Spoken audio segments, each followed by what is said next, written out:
ఈరోజు main important topic మన హెల్త్‌ని మనం కాపాడుకోవడానికి మనం ఏం చేయాలి అన్న దాని గురించి నేను డిస్కస్ చేస్తాను. మీరు అనుకుంటారు చాలామంది పేషెంట్స్ ఈవెన్ స్టేజ్ 3లో, స్టేజ్ 4లో కూడా వచ్చేసి డాక్టర్ గారు నాకు ఏ సింప్టమ్స్ లేదు, సడన్గా వచ్చేసింది, నేను స్టేజ్ 4లోకి వచ్చేసాను అని చెప్తుంటారు. చాలా వరకు ఇది రాంగ్. మన సింప్టమ్స్ అనేది మనకి తెలుస్తుంటుంది. But we're not concentrating on our body. For example మన యాపిల్ CEO తీసుకుందాం. Is wealthy rich and he has lot of, ఎక్కడికి వెళ్ళినా యాక్సెస్ అవన్నీ ఉన్నాయి. కాకపోతే ఏంటి, టైం లేదు. Is busy in his work, he doesn't concentrate on his health. అందువల్ల ఏంటి, చాలా నెగ్లెక్ట్ చేసి అడ్వాన్స్ స్టేజ్ ఆఫ్ క్యాన్సర్లో డిటెక్ట్ అయ్యి ట్రీట్మెంట్ తీసుకున్నాడు. సింపుల్ టెక్నిక్స్ ఏమీ లేదు. మీరు చెప్పే సింపుల్ ఏంటంటే, జస్ట్ మీరు చేసే చిన్న చిన్న దానివల్ల మనకు హెల్త్ ఎలా ఉంది, నేనేం చేయగలను అనుకునేది మనం డిటెక్ట్ చేయగలం.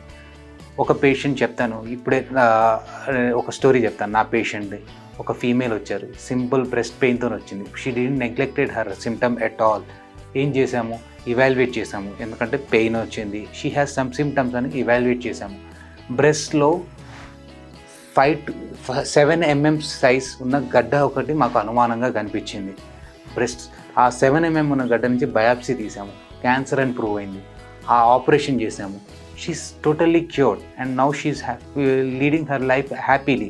అదే కనుక ఆమె పెయిన్ కానీ ఆమెకు వచ్చిన సిమ్టమ్స్ కానీ నెగ్లెక్ట్ చేసుంటే, డిసీజ్ అడ్వాన్స్ స్టేజ్లో ఉంటే ఆమె చాలా సఫర్ అవ్వాల్సింది వచ్చేది. సర్జరీ అని, కీమోథెరపీ అని, రేడియేషన్ అని, ఇవి చాలా సఫర్ అవ్వాల్సింది ఉంది.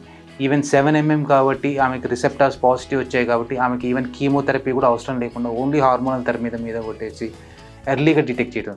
సో మీ బాడీని మీరు ఎలా అబ్జర్వ్ చేయాలి, మీ బాడీని మీరు అబ్జర్వ్ చేసుకోండి.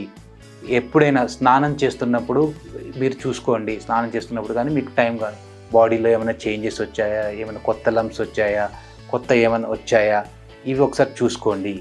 సెకండ్ థింగ్, మీరు అట్లీస్ట్ పడుకునేటప్పుడు కొద్దిగా కాన్సన్ట్రేట్ చేయండి. నా బాడీలో ఏమైనా చేంజెస్ వచ్చాయా, నేను తింటున్నది ఎట్లా, ఫ్రమ్ హెడ్ టు టో అన్నీ మీరు మీ అంతటా మీరు అసెస్ చేసుకోండి. At least 2 minutes. It will not take more than 2 minutes.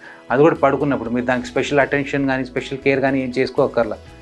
ఏంటి, నా ఐలో చేంజెస్ వచ్చాయా, నా హెడ్లో ఏం చేంజెస్ వచ్చాయా, ఏమైనా భారంగా అనిపిస్తుందా, హార్ట్ ఎలా ఉంది, నా లంగ్స్ బ్రీతింగ్ ప్యాటర్న్ ఎలా ఉంది, ఏమైనా చేంజెస్ వచ్చాయా కంపేర్ టు పొట్టలో ఏమైనా చేంజెస్ వచ్చాయా, కాళ్ళలో ఎక్కడ నొప్పి, ఈ అబ్నార్మల్, ఇవన్నీ మీరు అట్లీస్ట్ 2 minutes మీరు కాన్సన్ట్రేట్ చేసి మీ బాడీలో ఏం చేంజెస్ వస్తున్నాయో మీరు నోటీస్ చేయడం ద్వారా మోస్ట్ ఆఫ్ ద డిసీజెస్ కానీ ప్రాబ్లమ్స్ కానీ ఎర్లీగా డిటెక్ట్ చేసి వాటిని క్యూర్, ఈవెన్ సింపుల్ సొల్యూషన్తో ప్రాబ్లమ్ని సాల్వ్ చేసుకునే విధంగా ఉంటుంది.